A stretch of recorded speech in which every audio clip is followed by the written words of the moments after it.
Vice chairman గారు రావడంతో అక్కడ ఆనరబుల్ సీఎం దగ్గర మీటింగ్ ఉన్నందుకు ఈరోజు జగనన్న సంపూర్ణ గృహ పథకం పైన కొద్దిగా డీటెయిల్స్ ప్రభుత్వం నుంచి ఇవ్వాలి అనుకుంటున్నాము. ముఖ్యంగా మనకు ఏపీ హౌసింగ్ కార్పొరేషన్ నుంచి గత ఆల్మోస్ట్ మోర్ దెన్ 30 years నుంచి మనం ఇల్లు కట్టుకుంటున్నాము. వాళ్ళకి ఏమైతే మనం డబ్బు శాంక్షన్ చేసేవాళ్ళు గతంలో దీంట్లో ప్రిన్సిపల్ అమౌంట్ ప్లస్ కొంత సబ్సిడీ ఉండేది, కొంత లోన్ పొజిషన్ ఉండేది. ఆ లోన్ ఉంది కాబట్టి లబ్ధిదారులు లోన్ తిరిగి కట్టాలి ఉద్దేశంతో మార్టగేజ్ కింద అప్పుడు వాళ్ళకి ఉన్న డిఫామ్ పట్టాస్ అయితేనేమి, పొజిషన్ సర్టిఫికెట్స్ అయితేనేమి, హౌస్ డాక్యుమెంట్స్ అయితేనేమి మన దగ్గర హౌసింగ్ కార్పొరేషన్లో పెట్టడం జరిగింది. అటువంటి వాళ్ళు సుమారుగా 39 లక్షల మంది పట్టాస్ మన దగ్గర ఉండేది. అదేవిధంగా కొంతమంది స్వయంగా కూడా ఇల్లు కట్టేసుకునే వాళ్ళు ఉన్నారు, లేకపోతే ఫ్రీగా కూడా కట్టారు. అటువంటి వాళ్ళు టోటల్ 12 లక్షల మంది ఉన్నారు. ఈ 39 లక్షల మంది 39 lakhs పీపుల్ ఎవరైతే డాక్యుమెంట్స్ మన దగ్గర ఉన్నాయి వాళ్ళకి గృహం ఉన్నా కూడా దీనిపైన ఎటువంటి అధికారం వాళ్ళకి లేదు, టైటిల్ లేదు. ఎందుకంటే ఆ డాక్యుమెంట్స్ మన దగ్గర ఉండేది కాబట్టి వాళ్ళు సేల్ చేయాలి అనుకున్నా, లేకపోతే గిఫ్ట్ చేయాలి అనుకున్నా, లేకపోతే మార్టగేజ్ పెట్టాలి అనుకున్నా వాళ్ళు they were not in a position to do it. Almost 39 lakh people. కాబట్టి చాలాసారి మనకు రిప్రజెంటేషన్స్ వచ్చినాయి, వాటికి ఏమైనా స్కీమ్ మీరు తీసుకువస్తే బాగా ఉంటుంది. అదేవిధంగా మనం ఏమైతే లోన్స్ ఇచ్చామో దీంట్లో ప్రిన్సిపల్ అమౌంట్ తక్కువ ఉన్నప్పటికీ కూడా టైం అయ్యేసరికి ఇంట్రెస్ట్ పెరిగిపోయి ఆల్మోస్ట్ ఒక హౌసింగ్ కార్పొరేషన్ నుంచి ఈ 39 lakh పీపుల్కి 14,000 కోట్ల రూపాయలు టోటల్ అమౌంట్ అవుట్స్టాండింగ్ ఉండేది. ఈ లబ్ధిదారుల నుంచి ఈరోజు కూడా అవుట్స్టాండింగ్ ఉన్నాయి. కాబట్టి దే వర్ రిక్వెస్టింగ్ కి kindly wave of some portion. గతంలో కూడా 2014 వరకు 2004 నుంచి 2000 నుంచి 2014 వరకు కూడా వన్ టైం సెటిల్మెంట్ స్కీమ్ కింద వాళ్ళకి ఇంట్రెస్ట్ పోర్షన్ వేవ్ చేయడం జరిగింది. ఓన్లీ ఇంట్రెస్ట్ పోర్షన్ అంటే ప్రిన్సిపల్ అమౌంట్ కట్టాలి కానీ ఇంట్రెస్ట్ పోర్షన్ మాత్రమే వేవ్ ఆఫ్ చేశారు. కాబట్టి మళ్ళీ అటువంటి స్కీమ్ తీసుకువస్తే బాగుంటుంది అనేది గవర్నమెంట్కి చాలాసారి రిప్రజెంటేషన్స్ కూడా వచ్చినాయి, ప్రజల ప్రతినిధులు కూడా రిప్రజెంట్ చేశారు.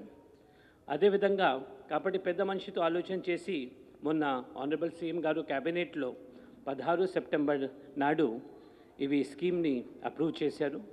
దీనికి ముఖ్యమైన బెనిఫిట్స్ 4-5 ఉన్నాయి. ఫస్ట్ పాయింట్ ఏమంటే ప్రభుత్వం దాదాపు 10,000 కోట్ల రూపాయలు మాఫీ చేయడం జరుగుతూ ఉంది. అంటే లబ్ధిదారులకి పెండింగ్ లోన్ పోర్షన్ ఎంత అయినప్పటికీ కూడా ఒక నామినల్ అమౌంట్, మన గ్రామీణ ప్రాంతంలో అయితే మీ అందరికీ తెలుసు 10,000 రూపాయలు, లేకపోతే మున్సిపాలిటీ అయితే 15,000, కార్పొరేషన్ అయితే 20,000. ఆ అమౌంట్ కట్టగలిగితే మిగిలిన అమౌంట్ ఎంత అయినా సరే అది కొంతమందికి అయితే 1,00,000 వరకు ఉన్నాయి. వాళ్ళు కూడా గ్రామీణ ప్రాంతం అయితే ఆల్మోస్ట్ 90,000 రూపీస్ ఒక్కొక్క ఇండివిజువల్కి వేవ్ చేయడం జరుగుతూ ఉంది. అంటే ఏపీ హౌసింగ్ కార్పొరేషన్ ఈరోజు 14,000 కోట్ల మనకు లోన్స్ ఉన్నప్పటికీ కూడా దాదాపు 10,000 కోట్ల పైన వేవ్ చేయడం జరిగింది. కాబట్టి బెనిఫిషరీస్కి ఫ్యూచర్లో కూడా they will not be treated yes defaulter. ఎందుకంటే ఒక వన్ టైం కింద సెటిల్మెంట్ అయిపోతుంది. నామినల్ అమౌంట్ కనుక కట్టగలిగితే బ్యాలెన్స్ లోన్ ఎంత ఉన్నప్పటికీ కూడా వేవ్ చేయడం జరుగుతుంది. Number 1 point. Second point most important ఏమంటే వాళ్ళకి నేను ఇంతకుముందు చెప్పినట్టుగా ఎటువంటి అధికారం లేదు, ఈ టైటిల్ లేదు ఈ హౌస్ పైన. కాబట్టి ఈరోజు ఇవి వన్ టైం సెటిల్మెంట్ కనుక ఈ పథకం కింద చేయగలిగితే వాళ్ళకి ఏమైతే బ్యాలెన్స్ ఇది టైటిల్ డాక్యుమెంట్స్ ఏమైతే మన దగ్గర ఉన్నాయో అవి రిటర్న్ చేయడంతో పాటు వాళ్ళకి రిజిస్టర్డ్ ఫ్రీ హోల్డ్ డీడ్ కూడా ఇవ్వడం జరుగుతుంది. రిజిస్టర్డ్ టైటిల్ కూడా మనం వాళ్ళకి ఇస్తున్నాము, అది కూడా మనం ఫైనలైజ్ చేసాము. కాబట్టి వాళ్ళు ఈ రిజిస్టర్డ్ డాక్యుమెంట్స్తో ఏమైనా అమ్మాలి అనుకున్న సేల్ కానీ, ఎలినేట్ కానీ, గిఫ్ట్ కానీ చేయవచ్చు. కాబట్టి they become absolute owners of the land along with the house. మూడు పాయింట్ ఏమంటే ఇది మార్ట్గేజ్ కూడా చేయవచ్చు వాళ్ళు అవసరం ఉంటే. ఇది బ్యాంకర్స్కి కూడా మనం ఇన్స్ట్రక్షన్స్ ఇచ్చాము. ఈ డాక్యుమెంట్ ఏమైతే ఉందో అవి బ్యాంకర్స్ కూడా వెట్టింగ్ చేశారు. కాబట్టి ఇవి డాక్యుమెంట్ కనుక వాళ్ళు అవసరం ఉంటే వాళ్ళు మార్ట్గేజ్ పెట్టి బ్యాంకులో up to 75% of the value. ఎందుకంటే ల్యాండ్ వాల్యూ ఇప్పుడు చాలా పెరిగినాయి అర్బన్ ఏరియాస్లో కానీ మండల్ హెడ్ క్వార్టర్స్లో కానీ. కాబట్టి 75% ఆఫ్ ద అమౌంట్ వరకు వాళ్ళకి అవసరం ఉన్నప్పుడు ఇవి మార్ట్గేజ్ పెట్టి లోన్స్ కూడా తీసుకోవచ్చు, అప్పు కూడా తీసుకోవచ్చు బ్యాంక్ నుంచి. ఇది థర్డ్ అడ్వాంటేజ్. ఫోర్త్ అడ్వాంటేజ్ ఏమంటే ముఖ్యంగా ఏమైనా డాక్యుమెంట్ రిజిస్టర్ చేయాలి అంటే మనందరికీ తెలుసు registration fee, stamp duty, user charge కట్టాలి. ఇవి అంతా కలిపి 7.5% అవుతుంది. ఫర్ ఎగ్జాంపుల్ ఒక value of the land suppose 3 సెంట్స్కి 3 లక్షలు ఉంటే 7.5 అంటే 22,500 రూపీస్ కట్టాల్సిన అవసరం ఉంటుంది. కానీ ఈ పథకం కింద గవర్నమెంట్ అది పూర్తిగా వేవ్ చేయడం జరిగింది.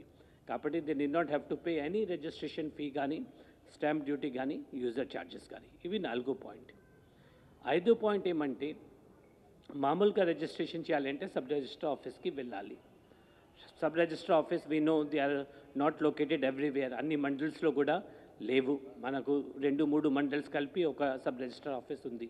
అక్కడ వెళ్ళి they may have to wait also.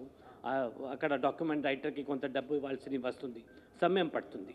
కానీ ఈ పథకం కింద మనం గ్రామ సచివాలయంకి, విలేజ్ అండ్ వార్డ్ సెక్రటరేట్స్కి దాదాపు 15,004 ఉన్నాయి మన దగ్గర. ప్రతి ఒక్క గ్రామంలో విలేజ్ సెక్రటరేట్ ఉంది, అదేవిధంగా వార్డులో ఉన్నాయి. వాటికి రిజిస్ట్రేషన్ ఆఫీస్ కింద డిక్లేర్ చేయడం జరిగింది. పంచాయత్ సెక్రటరీ మరియు వార్డ్ సెక్రటరీ రిజిస్ట్రేషన్ ఆఫీస్కి యాక్ట్ చేస్తారు.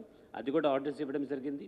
కాబట్టి వాళ్ళు అక్కడ ఈ 10 నిమిషాల్లో వాళ్ళకి గ్రామంలో లేకపోతే వార్డులో వెళ్తే రిజిస్ట్రేషన్ ప్రక్రియ కూడా పూర్తి చేయడం జరుగుతుంది అక్కడ with no fees at all. ఇవి 5 పాయింట్. 6 పాయింట్ ఏమంటే మామూలుగా ఇవి అన్నీ ఏమైతే మనకు డిఫామ్ పట్టాస్ ఉన్నాయి లేకపోతే పొజిషన్ సర్టిఫికెట్స్ ఉన్నాయి, ఇవి అంతా ఇప్పుడు 22A ఉన్నాయి. 22A ఆఫ్ రిజిస్ట్రేషన్ యాక్ట్ అంటే వాళ్ళకి రిజిస్ట్రేషన్ చేయడానికి వీలు పడదు. కానీ ఇక్కడ ఎవరైతే ఈ స్కీమ్కి బెనిఫిట్ తీసుకుంటారో వాటికి అటువంటి ల్యాండ్, అటువంటి సర్వే నంబర్స్ 22A నుంచి తీయడం జరుగుతుంది. They will be removed from 22A list. కాబట్టి 22A లిస్ట్ నుంచి రిమూవ్ చేస్తే వాళ్ళు ఎటువంటి లింక్ డాక్యుమెంట్స్ లేకుండా ఇది మన ఇచ్చిన రిజిస్టర్డ్ డాక్యుమెంట్తో they can go for registration in ఫ్యూచర్లో వాళ్ళు రిజిస్ట్రేషన్ చేయాలి అంటే గిఫ్ట్ కోసం కానీ, మార్ట్గేజ్ కోసం కానీ, సేల్ కోసం కానీ, అవి చేయాలి అంటే లీజ్ కోసం కానీ they did not produce any other link document. ఇవి డాక్యుమెంట్తో 22A నుంచి కూడా తీయడం జరుగుతుంది. కాబట్టి దే కెన్ ఫ్యూచర్లో కూడా వాళ్ళు రిజిస్ట్రేషన్ చేయవచ్చు. So this is the 6th advantage. 7th point ఏమంటే మోస్ట్ ఇంపార్టెంట్, ఇవి 6 పాయింట్స్ ఏమైతే ఉన్నాయో అవి this is applicable for 39 lakh people. ఒక 12 లక్షల మందికి వాళ్ళు అప్పు కింద మనం శాంక్షన్ చేయలేదు. వాళ్ళకి ఫ్రీగా ఇల్లు కానీ వాళ్ళు సొంతగా ఇల్లు అయినా కట్టుకున్నారు. అటువంటి వాళ్ళు ఏం కట్టాల్సిన అవసరం లేదు. వాళ్ళు కోసం ఓన్లీ 10 రూపీస్లో మాత్రమే రిజిస్ట్రేషన్ చేయడం జరుగుతుంది. అండ్ సేమ్ డాక్యుమెంట్ మనం ఏమైతే వేరే వాళ్ళకి ఇస్తున్నామో వాళ్ళకి అప్పు లేదు కాబట్టి ఆ నామినల్ అమౌంట్ కూడా కట్టాల్సిన అవసరం లేదు. వాళ్ళకి పూర్తిగా ఉచితంగా ఓన్లీ 10 రూపీస్తో, అంటే నామినల్ అమౌంట్ ఉండాలి ఉద్దేశంతో ఓన్లీ 10 రూపీస్తో సంపూర్ణ హక్కు ఇవ్వడం జరుగుతుంది. So total the scheme is expected to benefit 51 lakhs. ఇంకొకటి ఇది వాలంటరీ స్కీమ్ ఉంది, ఇది ప్రజల స్వేచ్ఛ, కానీ బెనిఫిట్స్ చాలా ఉన్నాయి దీనికి. కాబట్టి మనం మన స్టాఫ్కి కానీ సిబ్బందికి ఇది వైడ్ పబ్లిసిటీ చేయాలి. దీనికోసం మనం పోస్టర్స్ తయారు చేసాము, ప్యాంఫ్లెట్స్ తయారు చేసాము, ఒకటి మూవీస్ కూడా తయారు చేసాము. త్వరలో అది ఎలక్ట్రానిక్ మీడియాకి కూడా మనం ఇవ్వడం జరుగుతుంది, అడ్వర్టైజ్మెంట్ ఇవ్వడం జరుగుతుంది. అని కూడా అన్ని బెనిఫిట్స్ ఉన్నాయి. కాబట్టి ఈరోజు మనం ఇది 16 సెప్టెంబర్ నాటికి క్యాబినెట్ అప్రూవ్ చేశారు. తర్వాత చాలా ప్రక్రియ జరిగింది. అవి లిస్ట్ అంతా మన ఇవి రికార్డ్స్ అంతా మన ఈజ్ హౌసింగ్ ఆఫీస్లో అక్కడ ఉండేది, అవి అంతా కంప్యూటరైజ్ చేసి మళ్ళీ విలేజ్ అండ్ వార్డ్స్కి పంపించేసి అక్కడ వాళ్ళు కంప్యూటరైజ్ చేసి then they have given it to the VROs, అదేవిధంగా డిజిటల్ అసిస్టెంట్స్, తర్వాత మన ఇంజనీరింగ్ అసిస్టెంట్ వాళ్ళు ప్రతి ఒక్క లబ్ధిదారుల దగ్గర వెళ్ళి ఇక్కడ మెజర్ చేసి ఎవరు పొజిషన్లో ఉన్నారు, వాళ్ళు ఓన్గా ఉన్నారా, ఒరిజినల్ లాటీ ఉన్నారా, లీగల్ హైర్ ఉన్నారా, లేకపోతే వేరే వాళ్ళకి ఏమైనా అమ్ముకున్నారా, అటువంటి వాళ్ళది టోటల్ డీటెయిల్స్ ఎంటర్ చేసి సర్వే నెంబర్ ఎంత, ఎక్స్టెంట్ ఎంత, బౌండరీ ఎంత, అవంతా మెజర్ చేసి మళ్ళీ కంప్యూటరైజ్ చేసి VRO has approved, Panchayat secretary has approved, now tahsildar is approving. తర్వాత పేమెంట్ చేసిన తర్వాత రిజిస్టర్డ్ డాక్యుమెంట్ కూడా మనం 8th నుంచి రిజిస్ట్రేషన్ మనం మొదలు పెడుతున్నాము. 8th of December అంటే ఒక వారం తర్వాత రిజిస్ట్రేషన్ డాక్యుమెంట్స్ అన్నీ కూడా ప్రింట్ చేసి విలేజ్ అండ్ వార్డ్ సెక్రటరేట్కి పంపిణీ చేయడం జరుగుతుంది. అక్కడ ఈ రిజిస్ట్రేషన్ని వాళ్ళు ప్రజల సమక్షంలో సో దట్ ఓపెన్గా రిజిస్ట్రేషన్ అక్కడ స్టార్ట్ చేయడం జరుగుతుంది. గవర్నమెంట్లో ముఖ్యమంత్రి గారు 21st డిసెంబర్కి ఈ స్కీమ్ లాంచ్ చేయడం జరుగుతుంది. ఇప్పుడు వరకు అయితే చాలా మంచి రెస్పాన్స్ ఉంది ప్రజల నుంచి. వాళ్ళకి అన్ని బెనిఫిట్స్ ఉన్నాయి కాబట్టి వాళ్ళు స్వచ్ఛందంగా ముందుకి వచ్చి ఇవి బెనిఫిట్స్ తీసుకుంటున్నారు. కాబట్టి ఇవి అన్నీ ప్రజలకి తెలిసిపోతే ఒక్కసారి రిజిస్ట్రేషన్ ప్రాసెస్ కూడా ప్రక్రియ కూడా మొదలైతే వాళ్ళు చూసుకుంటారు ఎన్ని బెనిఫిట్స్ ఉన్నాయి. కాబట్టి వాళ్ళు ఓన్గా ఇంకా ఎక్కువ మంది ఈ స్కీమ్ బెనిఫిట్స్ అవైల్ చేయడానికి వస్తారు అనేది మాకు నమ్మకం ఉంది. పత్రికా ప్రతినిధులకు మాది రిక్వెస్ట్ ఒకటి, ఇది కూడా మంచి స్కీమ్ ఉంది కాబట్టి రిజిస్ట్రేషన్ డాక్యుమెంట్స్ మీ అందరికీ కూడా చూపిస్తాము. ఒకసారి రిజిస్ట్రేషన్ ప్రక్రియ మొదలవుతుంది కాబట్టి దీనికి పాజిటివ్ ఆస్పెక్ట్స్ హైలైట్ చేస్తే ప్రజలకి ఏ విధంగా మేలు జరుగుతుంది అవి మనం చెప్పగలిగితే డెఫినెట్గా అది అడ్వాంటేజెస్ ఉంటుంది. ఎవరైతే మాకు అడ్వాంటేజ్ ఉంది అనుకుంటున్నారో వాళ్ళు డెఫినెట్గా ముందుకి వచ్చి ఇవి స్కీమ్ బెనిఫిట్స్ అవైల్ చేస్తారు.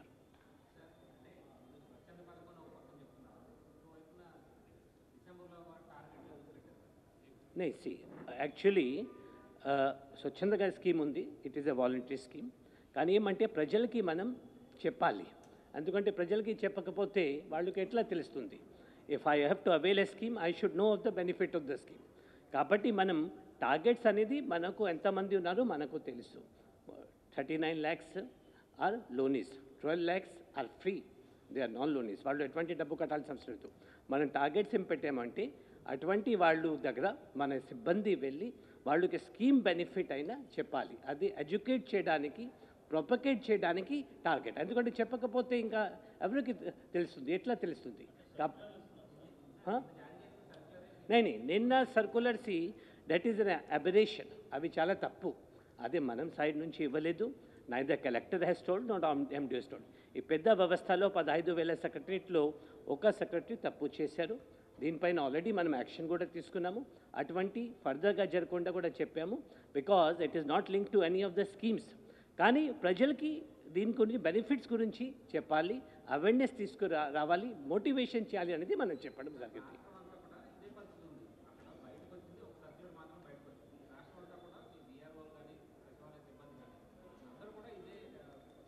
No, we have clearly told. See, target, as I said, target is not. Target అంటే ఆ వార్డ్ సెక్రటరేట్లో ఎంతమంది ఉన్నారు, దీంట్లో లోనీస్ ఎంతమంది ఉన్నారు, నాన్ లోనీస్ ఎంతమంది ఉన్నారు, ఆ లిస్ట్ కమ్యూనికేట్ చేయడం జరిగింది. ఎందుకంటే వాళ్ళు వెళ్ళి మెజర్ కూడా చేశారు. So there is no target, but yes there is a target get so many people are there. వాళ్ళు దగ్గర మీరు వెళ్ళాలి. మనం ఇప్పుడు సిటిజన్ అవుట్రీచ్ ప్రోగ్రామ్ పెడుతున్నాము, మీ అందరికీ తెలుసు. Every last Friday and Saturday, నిన్న కూడా జరిగింది. దీంట్లో కూడా మనం టార్గెట్ పెడుతున్నాము. టార్గెట్ అంటే ఏమిటి? So many households are there. మీరు ప్రజలకి వాళ్ళ దగ్గర వెళ్ళి వాళ్ళకి సెక్రటరేట్ సర్వీసెస్ స్కీమ్స్ కానీ బెనిఫిట్స్ కానీ మీరు చెప్పాలి. That does not mean that they are going. Target అంటే ఎంతమంది దగ్గర మీరు వెళ్ళారా లేదా, వాళ్ళకి ఎడ్యుకేట్ చేశారా లేదా. So not only in this program, ప్రతి నెల every last Friday and Thursday మన సిబ్బంది, మన వాలంటీర్స్ అందరూ ప్రజల దగ్గర వెళ్తున్నారు. ఈరోజు పెన్షన్ ఇవ్వడానికి వెళ్ళారు. So that is also target. అంటే వాళ్ళ దగ్గర కంపల్సరీగా వెళ్ళాలి. ఇక్కడ పెన్షన్ ఇస్తున్నారు కాబట్టి పెన్షన్ ఇస్తారు. So it is only for public contact, పబ్లిక్కి అవేర్నెస్ కోసం అది టార్గెట్ ఉంది. కానీ but I'm sure that scheme benefits are so many. ప్రజలకి సక్రమంగా తెలియచేస్తే డెఫినెట్గా చాలామంది ముందుకు వస్తారు. ఇప్పటికి మంచి చాలా బాగా స్పందన ఉంది. యా, నేనేసి ప్రెషర్ అంటే as a set, see it is a new scheme. మనం న్యూ స్కీమ్ ఏమైనా లాంచ్ చేస్తున్నప్పుడు ఆ స్కీమ్ గురించి దీనివల్ల బెనిఫిట్స్ ఏమిటి, దీనివల్ల లాభం ఏమిటి. ఎందుకంటే ఒకటి మర్చిపోయినాం, సారీ, ఇంకా ఒకటి, ఇది యాజ్ ఎ సెడ్ ఇది ఫస్ట్ టైం మనం కాదు. అంటే స్కీమ్ ఇంతకుముందు ఉన్నది, కానీ దీంట్లో బెనిఫిట్స్ చాలా ఎక్కువ ఉన్నాయి. యాజ్ ఎ సెట్ గతంలో కూడా 2014 వరకు ఇంప్లిమెంట్ చేశారు. కానీ అప్పుడు ఏం చేశారు అంటే వడ్డీ ఒకటి మాఫీ చేశారు ఓన్లీ, బట్ ప్రిన్సిపల్ అమౌంట్ కట్టాల్సిందే. కాబట్టి ఇది not a nominal amount, they have to pay 30,000 40,000. Loan interest portion మాత్రం 10,000 మాత్రమే మాఫీ చేయడం జరిగింది. నెంబర్ 2, వాళ్ళకి మన దగ్గర ఉన్న డాక్యుమెంట్స్ మాత్రం వాపస్ చేయడం జరిగింది, కానీ రిజిస్ట్రేషన్ చేయలేదు, 22A నుంచి తీయలేదు. కాబట్టి వాళ్ళు సేల్ కానీ మార్టిగేజ్ కానీ వాళ్ళకి అధికారం లేదు. తర్వాత 14 నుంచి 19 కూడా 2014 వరకు స్కీమ్ ఉండేది. 2016లో సెప్టెంబర్లో హౌసింగ్ కార్పొరేషన్ వాళ్ళు బోర్డ్ మీటింగ్లో తీర్మానం చేసి ఈ స్కీమ్ చాలా బాగా స్కీమ్ ఉంది 2016లో సెప్టెంబర్లో, దయచేసి అప్రూవల్ ఇవ్వండి అనేది ఇక్కడ పంపడం జరిగింది గవర్నమెంట్లో. 4 సార్లు రిక్వెస్ట్ చేశారు, కానీ ఇక్కడ సమ్ క్వైరీ పెట్టి they were asking some queries and all, so it could not be implemented. So it was not that this scheme. ఈసారి మాత్రం మంచి స్కీమ్ తీసుకురావడం జరిగింది, ప్రజలకి ఉపయోగపడంగా స్కీమ్. బట్ కానీ overall one time settlement scheme అనేది ఇది కొత్త ఏం కాదు, 2000 నుంచి ఉన్నది, 14 వరకు ఉన్నది. 14 to 9లో కూడా హౌసింగ్ కార్పొరేషన్ రిక్వెస్ట్ చేశారు గవర్నమెంట్కి, ప్రజల ప్రతినిధులు కూడా రిక్వెస్ట్ చేశారు, దయచేసి ఇంప్లిమెంట్ తీసుకోరండి. కాబట్టి ఇవన్నీ దృష్టిలో పెట్టుకొని గవర్నమెంట్ ఈసారి మంచి స్కీమ్ తీసుకురావడం జరిగింది, so that large number of బెనిఫిషరీస్కి హెల్ప్ చేయాలి ఉద్దేశం. ఇది పాడు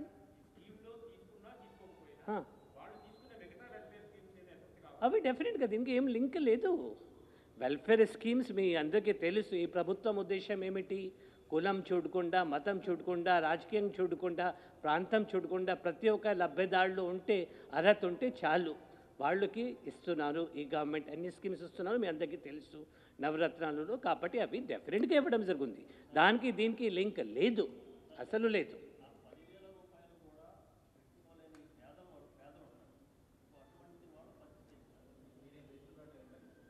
నేను see the point is it is a policy matter. ఇవి అయితే ఎందుకంటే వాళ్ళకి 10,000 ఉన్నా కానీ వాళ్ళకి బాకీ ఎంత ఉంది? It is almost 40,000 50,000.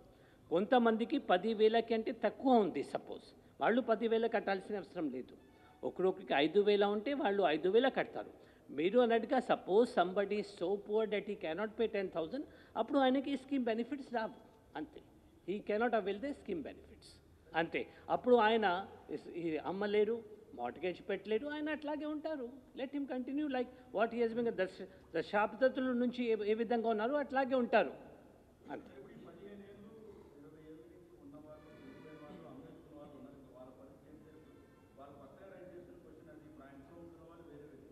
C okay, ఇప్పుడు మనం ఏం చేసామంటే ఫస్ట్ ఫేజ్లో మనం ఓన్లీ ఫర్ ఒరిజినల్ అలాటీ లేకపోతే లీగల్ హైర్ ఉన్నారు వాళ్ళకి మాత్రమే చేస్తున్నాము. ఇప్పుడు ఫస్ట్ ఫేజ్లో ఇవి only original allottee and legal హైర్కి మాత్రమే చేస్తున్నాము. ఎక్కడైతే వాళ్ళు వేరే వాళ్ళకి అమ్మారు అవింత డేటా కలెక్ట్ చేసి అవి లీగల్గా ఎగ్జామిన్ చేసి మళ్ళీ జియో ఇవ్వడం జరుగుతుంది. అప్పుడు అది సెకండ్ ఫేజ్లో. ఇప్పుడు ఏమైతే 21 డిసెంబర్కి మనం లాంచ్ చేస్తున్నాము, that is only for original allottee or legal heir. Encroachers ఎంజాయర్స్కి కూడా మనం డేటా కలెక్ట్ చేసాము, వాళ్ళకి కూడా ఉంటుంది స్కీమ్, కానీ దానికి జియో ఇంకా రావాలి. అవి లీగల్ ఎగ్జామినేషన్ చేసి సెకండ్ ఫేజ్లో ఇవ్వడం జరుగుతుంది. You are only 1%. మీరు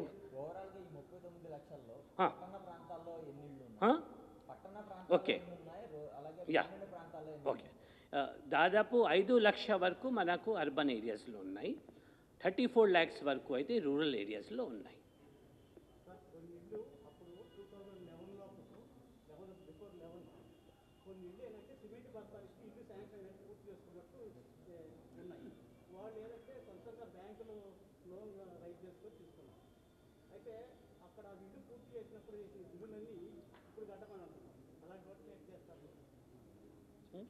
no no no see if మీరు అంటున్నారు అలా ఏం చేయట్లేదండి, బహుశా అప్లై చేస్తాం అంతే ఈ స్కీమ్ అనేది. ఒకవేళ బ్యాంకులు కానీ ఇతర సంస్థల నుంచి వారు తీసుకున్నట్లయితే మా జ్యూరిస్డిక్షన్ ఉండదు, మేము వారికి ఎలాంటి రుణమాఫీ మేము చేయలేము, ఎందుకంటే వారు మా దగ్గర రుణం తీసుకోలేదు కాబట్టి మేము మాఫీ చేయలేము కూడా వాళ్ళకు. అది లోన్ స్కీమ్ కింద రాదండి, అది నాన్ లోనీస్ వాళ్ళందరూ కూడా. నాన్ లోన్ వాళ్ళకి ఒకవేళ ఇల్లు ఉంటే ఫ్రీగా చేయడం జరుగుతుంది. ప్రభుత్వం ఉద్దేశం ఒకటి, మ్యాక్సిమం మందికి లాభం చేయాలి. కాబట్టి 12 లక్షల మంది ఎవరైతే లోన్స్ లేవు వాళ్ళకి ఉచితంగా చేస్తున్నారు కదా. 12 లక్షల మందికి so much benefit, only 10 rupees nominal cost is being done. మిగతా వాళ్ళకి కూడా 10,000 కోట్ల వరకు మాఫీ చేయడం జరిగింది. 10,000 crores is not a small amount. ఒక్కసారి మాఫీ చేశారు అంటే మళ్ళీ అప్పుడు కూడా వసూలు చేయలేము. 10,000 crores విత్ వన్ స్ట్రోక్ మాఫీ చేయడం జరిగింది. సో ఇది గతంలో చేయలేదు కదా. 2000లో 2004లో కానీ 9లో కానీ తర్వాత అయితే జరగలేదు. అంటే అప్పుడు 14 వరకు వన్ టైం ఉన్నింది కానీ only the interest portion was wave చేశారు కానీ లిమిటెడ్ వేవర్. ఎప్పుడు అయితే చాలా వరకు వేవర్ అయింది, తర్వాత అప్పుడు నో రైట్, ఎప్పుడు అయితే సంపూర్ణ హక్. So this is the difference. కాబట్టి మీ ద్వారా ప్రజలకి కోరేది ఏమంటే మ్యాక్సిమంగా మనం కూడా మళ్ళీ కలెక్టర్స్ అందరికీ కూడా చెప్పాము, ఎటువంటి ఒత్తిడి లేదు బెనిఫిషరీస్ పైన, ఎటువంటి ఒత్తిడి వద్దు. అది ఏమైతే ఒక సెక్రటరీ ఒకటి చేశారో అది చాలా తప్పు, అది మనం ఆల్రెడీ యాక్షన్ కూడా తీసుకున్నాం. ఇంత పెద్ద వ్యవస్థలో ఒకరు తప్పు చేస్తే వీ కెనాట్ సే ఎంటైర్ వ్యవస్థ అట్లాగే ఉంది. ఆల్రెడీ ఇన్స్ట్రక్షన్ ఇచ్చాము, కానీ బెనిఫిట్స్ మాత్రం చెప్పాలి. ఎందుకంటే ఇంత మంచి స్కీమ్ ఉన్నప్పుడు, ఎందుకంటే ఇది వన్ టైం, మళ్ళీ ఈ స్కీమ్ ఉపయోగించకపోతే మళ్ళీ వస్తుందా రాదా అనేది it depends on the government policy. కాబట్టి అంత మంచి స్కీమ్ ఉంది కాబట్టి, and then it is proven by the fact already huge response is there. చాలామంది ముందుకు వస్తున్నారు. ఇంకా రిజిస్ట్రేషన్ మనం 8th నుంచి మొదలు పెడితే ఇంకా ఎక్కువ మంది కూడా దీనికి బెనిఫిట్ పొందాలి అనేది మన కోరిక.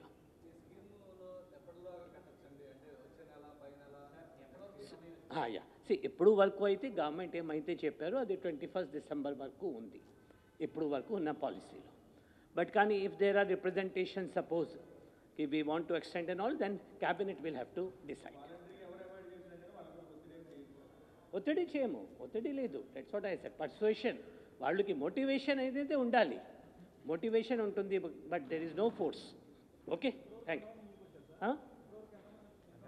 నేను చాలామంది వచ్చారు, అంటే అవి మినిట్ టు మినిట్ మారుతూ ఉంది, చాలా మంచిగా రెస్పాన్స్ ఉంది. No numbers we're not saying, మంచిగా చాలా మంచిగా రెస్పాన్స్ ఉంది. అన్ని జిల్లాల్లో అన్ని బాగా వస్తున్నారు. Thank you.